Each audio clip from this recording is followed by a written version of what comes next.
Japan Sinks would have made practically no sense to me whatsoever, if not for its bizarre soundtrack, which somehow marries all of the other bizarre things about the show into something semi-coherent.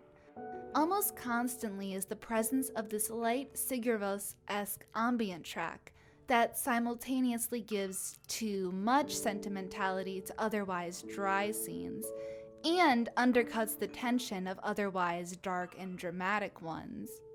That might seem like a bad thing, and for some people I'm sure it will be, but the show would be an unmitigated clusterfuck without it.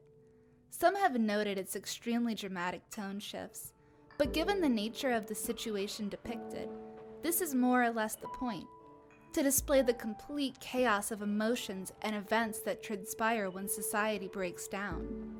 It's not very different from any other apocalypse story, and in fact, I've already seen various anime and manga which obviously took influence from the source material the anime is based on, except for in the way its audio-visual presentation fixates on a unifying tone of elegy.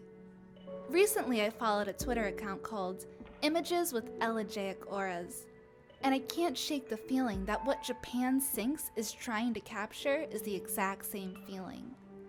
The show trucks along so consistently and presents the events so matter-of-factly that it's like they were bound to happen, as though this entire experience is the least surprising thing imaginable. And maybe that's true. After all, the book it is based on is nearly 50 years old, and the story of Japan literally sinking has been told many times since. One might think of Japan Sinks as the prequel to a show like Yokohama Shopping Log, in which Japan has already sank some time ago, and all that's left is old people living out their final days and the unaging cute robots who have no reason to do much more than live peacefully there.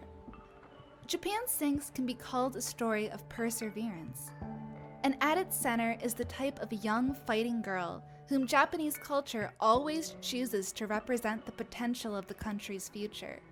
But she's teamed up with a multicultural group, from her Filipino mother to the foreign YouTuber and ultimate badass Kite, whose paramotor gets the family through much of their hardships.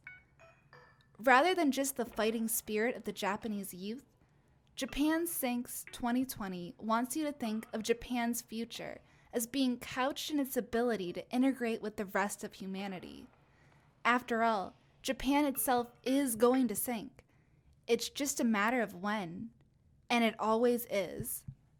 How do you cope with knowing you are going to die?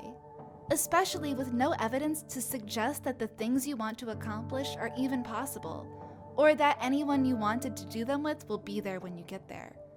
Well, there's always more people, and you'll be surprised how lovable some of them can be.